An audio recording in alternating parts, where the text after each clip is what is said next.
Kriya Melech HaMashiach, donc nous sommes dans la Parashat Shoftim et le Dvar Malchut de cette semaine, le Rabbi commence en posant une question concernant 3 versets de la Torah.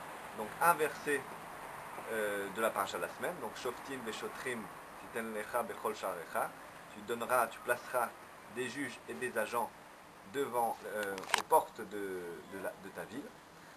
Et le second verset, qui est un verset du prophète de la Géoula, c'est-à-dire Isaïe, et le verset c'est Ashiva Shoftaich Keva Rishona V'yatzaich Keva Techila, c'est-à-dire et je ramènerai tes juges comme à l'origine et tes conseillers comme au commencement. Le troisième verset, c'est un verset de la prière qu'on dit dans la Hamida, de la prière de la Hamida, du Shmona Esrei. C'est le verset Ashiva Shoftenu Keva Rishona V'yatzenu Keva Techila, donc pratiquement le même verset que dans le Isaïe.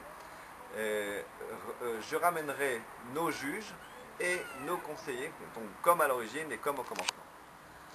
Et donc le Rabbi directement, après avoir posé ces questions, quelle est la différence entre tous ces versets et le fondement de tous ces versets dans le Dvar Malchut, le Rabbi directement passe au niveau de la Géoula, donc dans la dimension de la Géoula, et dit voilà ce que l'ancien Rabbi a dit. Il a dit la première chose, l'alter le tchouva, l'alter le Géoula, c'est-à-dire si on fait tchouva maintenant, on aura la Géoula immédiatement. Et ça, il dit ça a déjà été fait, la tchouva a déjà été obtenue. Ensuite, il ramène le fait que l'ancien Rabbi a parlé du Tzirtzuach HaKaftorim, c'est-à-dire qu'on a déjà fait briller les boutons de l'uniforme, c'est-à-dire qu'on a vraiment terminé le travail des Birurim, c'est-à-dire le travail d'éclaircissement de la matière. Et la troisième chose, il dit que l'ancien Rabbi avait demandé, nous devons nous tenir tous prêts dès maintenant pour accueillir la Géoula. Le Rabbi explique qu'on doit, donc juste aujourd'hui, arriver vers l'objectif c'est-à-dire la Géoula, de Ashiva Shoftenu Keva Rishona et V'yatzenu Keva Techila, c'est-à-dire de ramener les juges et les conseillers comme au commencement. Le Rabbi explique, concernant ces versets, qu'il y a 4 différences essentielles entre ces versets.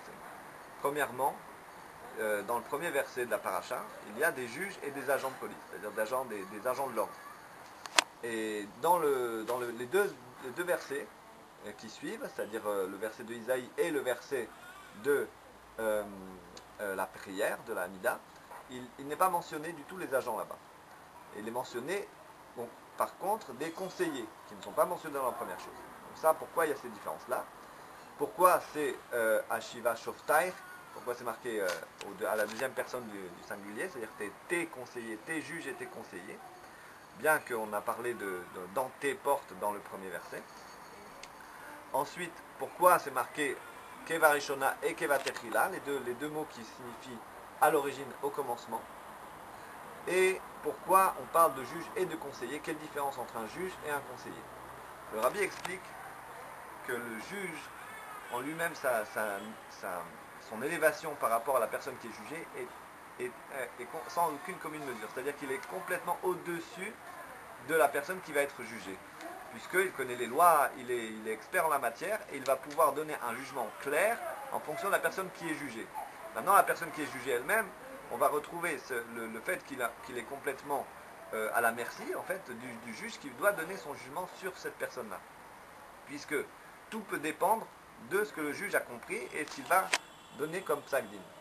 Et donc cette chose-là n'est pas du tout en mesure avec la personne. C'est-à-dire que la personne peut avoir une amende ou quelque chose à payer très très cher qu'il n'est pas du tout en capacité de payer ou des choses comme ça. C'est-à-dire qu'il n'a pas la faculté de savoir quel va être le jugement qui va être rendu. Et par contre le conseiller, lui, ne vient pas du tout du haut vers le bas comme le juge qui est du haut vers le bas, il vient du bas vers le haut. C'est-à-dire que le conseiller va venir proche, un ami peut-être de la personne qui a été jugée, et va lui expliquer comment accomplir ce conseil et accomplir ce jugement, comment faire pour accepter ce décret qui a été transmis à son sujet. Donc bien sûr, tout cela a un rapport avec la Torah, les mitzvot et l'élévation de la Torah par rapport à notre génération et notre façon de comprendre toute la paracha. C'est-à-dire que le Rabbi explique que le juge, en fait, c'est quelqu'un qui est complètement au-dessus et sans aucune commune mesure par rapport à la personne jugée. C'est-à-dire que la Torah qui a été donnée, qui est en fait que des psakdim, que des décrets sur le peuple juif, c'est-à-dire 613 commandements, qui sont des psakdim, qui ont été jugés sur le peuple juif avant même qu'il existe le peuple juif, le conseiller en fait c'est le prophète de la génération, vers qui on va aller demander conseil, comment appliquer la Torah et les mitzvot. D'accord? Donc quelqu'un qui travaillerait toute la journée et qui ne peut pas prier comme il faut les 3 prières, par exemple, je donne un exemple, il doit prier Shacharit, Mincha, Arvit, et en fait il travaille, il doit aller d'un rendez-vous à l'autre, il n'a pas le temps de accomplir donc le commandement de la prière. Comment fait-il? Donc il va voir le conseiller va lui dire, par rapport au rabbi, souvent on voit cette réponse-là du rabbi, c'est qu'il explique aux personnes qui travaillent que la bénédiction qu'ils vont acquérir par cette prière vaut 100 fois mieux que de se casser la tête comment avoir plus de clients. Puisque quand on va prier comme il faut les 3 prières, à ce moment-là, on va demander à Hachem, qui est directement le dispensateur de la Parnassa, de nous donner une bonne Parnassa et d'avoir une réussite dans les affaires. Donc évidemment, le conseiller lui a expliqué comment faire pour accomplir le commandement de la Torah et non pas contourner et faire une petite prière en 2 minutes, pas du tout. Faire une bonne prière et justement ne pas contourner et prendre de face en fait le commandement de la Torah. Donc là maintenant on passe à la différence entre les juges en premier lieu et les conseillers comme au début, comme on a dit Shoftenu keva rishona et Yoatzenu keva techila. Alors le rabbi explique qu'en fait au commencement, au début, à Rishona ça veut dire avant le début. Rishona ça fait allusion à avant qu'il y ait le début de l'action. Et donc Keva Techila, c'est-à-dire qu'on commence l'action. Alors quand est-ce que vraiment commence l'action dans ce verset?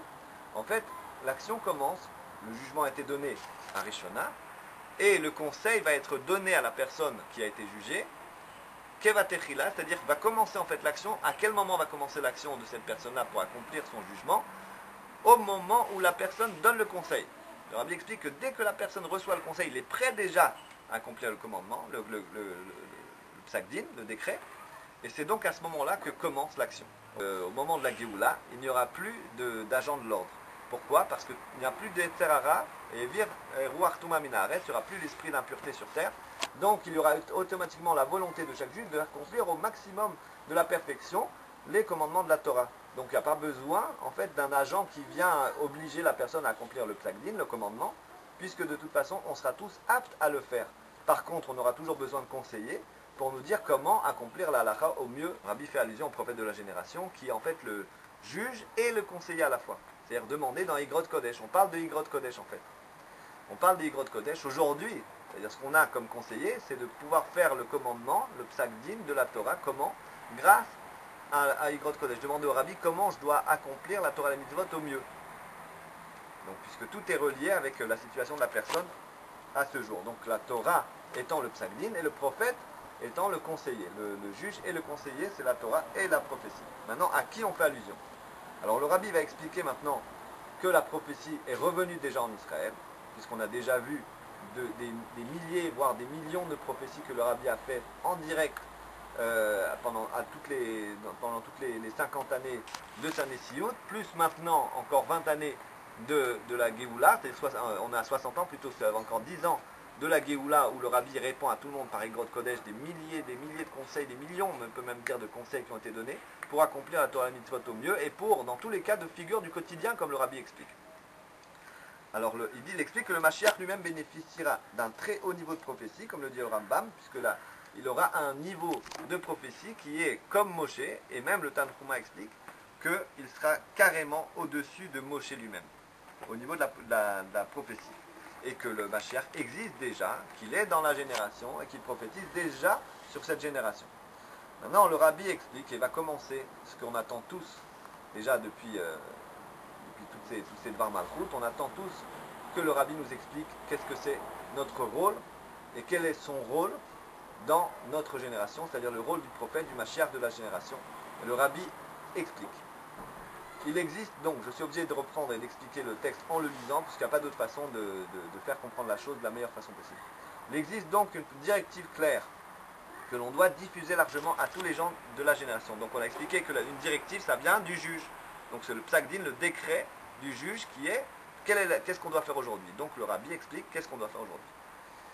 Nous avons mérité que le Saint béni soit-il a élu un homme qui dispose du libre arbitre, qui est en lui-même un être d'exception sans aucune commune mesure en rapport avec à sa génération, afin qu'il soit ton juge et ton conseiller, c'est-à-dire le juge et le conseiller de la génération, c'est-à-dire le Mashiach de la génération, et le prophète de la génération qui donnera ses directives et prodiguera ses conseils, donc c'est bien la seule et même personne, concernant le travail de tous les enfants d'Israël ainsi que de tous les gens de cette génération, c'est-à-dire on fait même allusion, le rabbi fait allusion même aux non-juifs, dans tous les domaines de la Torah et des mitzvot, en ce qui concerne la vie quotidienne de manière générale, de même au sujet de tout, en toutes tes voies connais-le, et de tous tes actes seront au nom du ciel, jusqu'à en prononcer la prophétie principale, la prophétie que la délivrance est immédiate, de la manière la plus vive, concrètement, voici le Mashiach arrive. C'est-à-dire que ça, c'est le code comme le Moshe Rabbeinu avait donné le code pour dire, voilà le Mashiach est là, je vais bien vous sauver, c'est-à-dire la délivrance d'exil d'Égypte est là, c'est-à-dire il a dit, pas code, pas kadeti, je vais vous sauver, d'accord.